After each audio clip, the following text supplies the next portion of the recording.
નમસ્કાર, આપણું ગુજરાત ન્યૂઝમાં આપનું હાર્દિક સ્વાગત છે। मंगल पांडे अंग्रेज ईसा की 17वीं शताब्दी में व्यापारी के रूप में हिंदुस्तान आए। अकर्मण्य सम्राट जहांगीर ने उन्हें उदारता पूर्वक देश में व्यापार करने की अनुमति दे दी।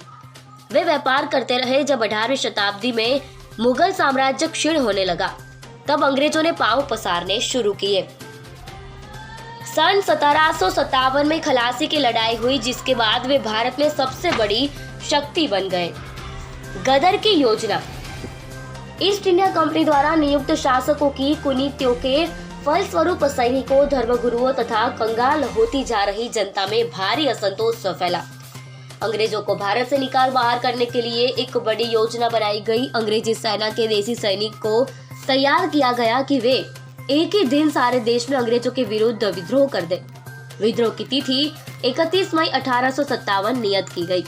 इस विद्रोह की विवेचना करने वाले विशेषज्ञों का कहना है कि यदि यह विद्रोह नियत तिथि को एक साथ सब छावनियों में भड़का होता तो अंग्रेजों का सर्वनाश हो गया होता, परंतु ऐसा हो नहीं सका।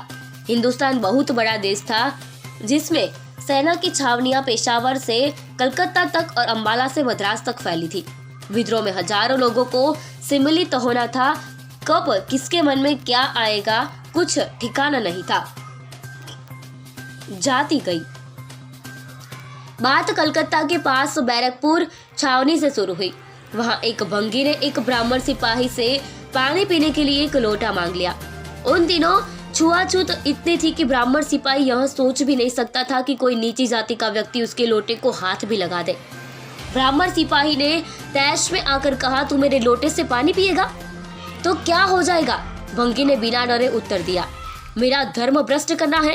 ब्राह्मण सिपाही ने आपस से बाहर होते हुए कहा, तुम्हारा धर्म गाय की चर्बी चख कर भ्रष्ट नहीं हुआ तो अब क्या होगा? जो होना था हो गया, लाओ मुझे लोटा दे दो, पानी पी लूं। ब्राह्मण सिपाही का चेहरा लाल से पीला पड़ गया। उसने पूछा, क्या हुआ है? हुआ क्या है? तुम्हें जो बंदूकों के लिए नए कारतूस दिए गए हैं, उनमें गाय की चर्बी लगी होती है। उन्हें बंदूक में डालने से पहले दांत से काटना पड़ता है। सभी तो काट चुके हैं, किसका धर्म बाकी बचा है? कहकर भंगी चला गया। उसने लोटा लेने की जिद भी नहीं की। बात जंगल में आग की तरह फैल गई। कारतूसों पर चर्बी लगाई गई है। ईसाई सरकार हिंदुओं और मुस्लिमों को धर्म भ्रष्ट करना चाहती है। उस समय बैरकपुर छावनी में 34वीं पलटन तैनात थी। पास ही बंगाल में एक अन्य 19वीं पलटन थी। कुछ समय ये दोनों पलटनें अफगानिस्तान के युद्ध में कंधार में साथ साथ रही थी, इसलिए इनमें काफी मेलजोल था। देसी सिपाहियों को उन दिन 7 रुपए मासिक वेतन मिलता था। उसके बदले वे कंपनी के प्रति निष्ठा की शपथ लेकर जान देने को तैयार थे, परंतु धर्म देने को तैयार नहीं थे। उन्होंने मिलकर निश्चय किया कि जो हुआ सो हुआ, अब जानते बुझते इन कारतूसों का प्रयोग कदापि न करेंगे, फिर चाहे परिणाम जो भी हो। आदेश मानने से इनकार। सबसे पहले नए कारतूसों का प्रयोग करने का आदेश 19वें पलटन को दिया गया। सैनिकों ने कारतूसों को छूने से इनकार कर दिया। गोरे अफसरों के दिमाग का पारा बहुत ऊंचा चढ़ गया। इन काले देसी सिपाहियों की यह हिम्मत कि वे अफसर की आज्ञा मानने से इनकार कर दे। निश्चय किया गया कि पूरी पलटन को भंग कर दिया जाए और अनुशासन तोड़ने वाले सैनिकों से वर्दियां और हथियार वापस लिए जाए। परंतु हथियार और वर्दियां छीने कौन? अंग्रेजों का शासन देसी सैनिकों के बल पर ही चल रहा था। गोरी सेना तो बहुत थोड़ी थी। उन्हें आभास था कि इस काम में 34वीं पलटन उनका साथ नहीं होगी। उन्होंने तुरंत फुरत बर्मा से, जो उस समय हिंदुस्तान का ही एक प्रांत था, गोरी सेना मंगवाई। तय किया गया कि 34वीं पलटन को बैरकपुर लाकर उसकी उपस्थिति में गोरी सेना 19वीं पलटन से हथियार रखवाएगी। देसी सैनिकों के लिए बड़े धर्म संकट की स्थिति बन गई।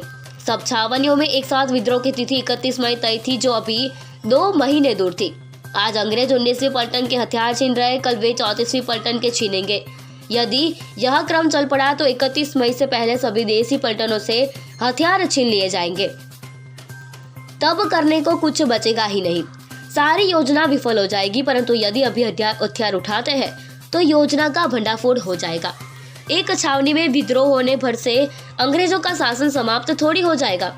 अकेले एक चने के उछलने से भाड़ नहीं फूटता। इस स्थानीय विद्रोह को तुरंत कुचल दिया जाएगा। भारी असमंजस। एक समय आता है जब धर्म संकट में पड़कर मस्तिष्क काम करना बंद कर देता है, तब सारी बागडोर हृदय संभाल लेता है। 29 मार्च 1857 को ऐसा ही अवसर 34वीं पलटन के सैनिक मंगल पांडे के सम्मुख आया। परेड मैदान में 19वीं पलटन को निशस्त्र किया जाना था। 34वीं पलटन वहां खड़ी होकर चुपचाप उसे देखेगी। फिरंगी सैनिक हिंदुस्तानी भाइयों के हथियार छीनेंगे और वर्दी उतरवाएंगे। आवेश विवेक पर हावी हो गया। मंगल पांडे एक साधारण सिपाही था, परंतु आवेश में वह विवेक खो बैठा। उसे लगा कि यदि विद्रोह होना हो तो उसका मुहूर्त आज अभी इसी समय है, अभी नहीं तो कभी नहीं। उसने निश्चय किया कि वह अपने जीते जी अपने साथियों के हथियार कभी नहीं छीनने देगा। उसके प्राण जाते हैं तो चले जाए, वह भूल गया कि वह एक साधारण सिपाही है। पूरे दल की नीति तय करने का अधिकार उसे नहीं मिलता है। बैरकपुर छावनी में क्रांति के समर्थक नेताओं ने अन्य छावनियों को संदेश भेजकर उनसे सलाह मांगी थी, परंतु मंगल पांडे में उनका उत्तर आने तक प्रतिष्ठा करने का धैर्य नहीं था। उन्होंने विचार प्रकट किया कि सारी पलटन को इसी क्षण विद्रोह कर देना चाहिए, परंतु अन्य नेता सहमत नहीं हुए। पहले से नियत विद्रोह की तारीख को बदलने की जिम्मेदारी वे कैसे लेते? मंगल पांडे आपे से बाहर। यहाँ उचित और अनुचित का विचार अत्यंत सूक्ष्म है। यदि मंगल पांडे सच्चे हृदय से यह समझते थे कि विद्रोह करने का सही क्षण यही है, तो उन्हें अन्य साथियों को साथ लिए बिना गोली चलाकर आत्म बलिदान करने का अधिकार था या नहीं? ऐसे अवसरों पर महात्मा गांधी मेरी आत्मा तो यह कहती है कहकर अपनी मनमानी करते थे, तो मंगल पांडे के आत्मा की आवाज का पालन करने के अधिकार को कैसे छीना जा सकता है? परंतु मंगल पांडे के खुल्लम-खुल्ला समय से पहले गोली चला देने से महीनों की मेहनत से रची गई योजना जो तहस नहस हो जाएगी, उसकी जिम्मेदारी किसकी होगी? मंगल पांडे घोर शत्रुओं से तो रुष्ट था ही, अब तत्काल विद्रोह में उसका साथ न देने के कारण देसी सैनिकों से भी वह खोज उठा। बंदूक और तलवार से सज्जित होकर वह परेड मैदान की ओर चल पड़ा। रास्ते में उसे बिगुल अची मिला। उसने उसे आदेश दिया शत्रु पर हमला करने का। बिगुल बचाओ। बिगुल ची को पता था कि मंगल पांडे को ऐसा आदेश देने का अधिकार नहीं है, इसलिए उसने युद्ध का बिगुल तो बजाया ही नहीं, उल्टे वह मंगल पांडे को इस तरह देखता रहा जैसे पांडे जी पगला गए हो। मंगल पांडे पगला गया था। पगलाए बिना आत्म बलिदान कर पाना संभव नहीं है। मंगल पांडे की ललकार। जब बिगुलची ने शत्रु पर आक्रमण का बिगुल नहीं बजाया, तब मंगल पांडे यह चिल्लाते हुए परेड मैदान की ओर दौड़े, भाइयों उठो, अब सोचो मत, फिरंगियों पर टूट पड़ो और उन्हें मौत के घाट उतार दो। लड़ मरने का यही मुहूर्त है, यह निकल गया तो फिर कभी हाथ नहीं आएगा। इस प्रकार सिनाद करते हुए मंगल पांडे ने परेड मैदान में प्रवेश किया। वहां सार्जेंट मेजर ह्यूस्टन ने उन्हें इस प्रकार चिल्लाते हुए आते देखा तो कड़क कर हिंदुस्तानी सैनिकों को आदेश दिया, इसे पकड़कर बांध दो। बिगुलजी ने मंगल पांडे का आदेश अनसुना कर दिया था। ह्यूस्टन का आदेश स्वदेशी सैनिकों ने अनसुना कर दिया। एक भी तो सिपाही मंगल पांडे को पकड़ने के लिए आगे नहीं बढ़ा। ऐसा पहले कभी नहीं हुआ था।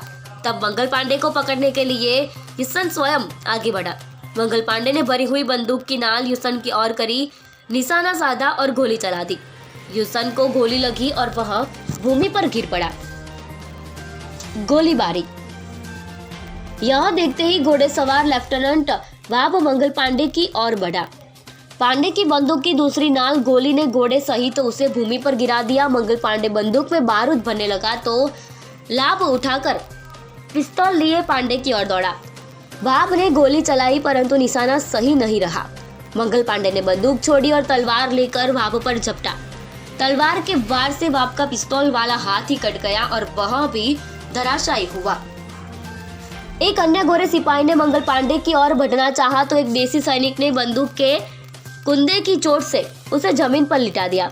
मंगल पांडे ने अपने साथी सैनिकों को बार बार विद्रोह के लिए प्रेरित किया परंतु किसी ने भी उसका साथ नहीं दिया।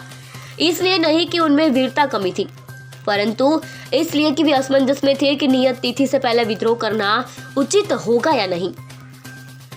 इतनी देर में किसी ने जाकर कर्नल हियर्सी को सारा वृतांत सुना दिया। उसने तुरंत गोरे सैनिकों को इकट्ठा किया और उन्हें लेकर परेड मैदान में आगमता। आत्महत्या का प्रयत्न। मंगल पांडे ने देखा कि कोई उसका साथ नहीं दे रहा और देर सवेर में वह गोरे सैनिकों द्वारा पकड़ लिया जाएगा। उसका संकल्प था कि वह जीते जी क्षत्रियों के हाथ नहीं पकड़ा जाएगा। उसने बंदूक की नली अपनी ही छाती पर लगाई और घोड़ा दबा दिया। भाग्य ने इस बार भी मंगल पांडे का साथ नहीं दिया। गोली लगी परंतु प्राण नहीं ले सकी। घायल अवस्था में गोरे सैनिकों ने मंगल पांडे को बंदी बना लिया। अस्पताल ले जाकर उसका इलाज करा गया। इलाज करने में शायद मनुष्यता की भी भावना रही हो, परंतु उसे जीवित रखना इसलिए अधिक आवश्यक था कि उससे विद्रोह की योजना के विषय में जानकारी प्राप्त की जा सके। गोरे अफसरों ने लाखों प्रयत्न किए परंतु मंगल पांडे से एक भी काम की बात न उगलवा सके। मंगल पांडे पर मुकदमा चलाने का नाटक किया गया। 8 अप्रैल 1857 को उसे फांसी दे दी गई। 1857 के महासंग्राम का वह पहला आत्म बलिदानी था। अंग्रेजों के लिए पांडे शब्द विद्रोही का वाचक बन गया। सभी विद्रोही सैनिक पांडे कहे जाने लगे। मंगल पांडे का जन्म उत्तर प्रदेश में फैजाबाद जिले के सुहरपुर गांव में 19 जुलाई 1827 को हुआ था। उनके पिता श्री दिवाकर पांडे और माता श्रीमती अभय रानी थी। सन 1857 के महाविद्रोह की पहली गोली चलाने वाले सैनिक के रूप में मंगल पांडे का नाम अमर हो गया।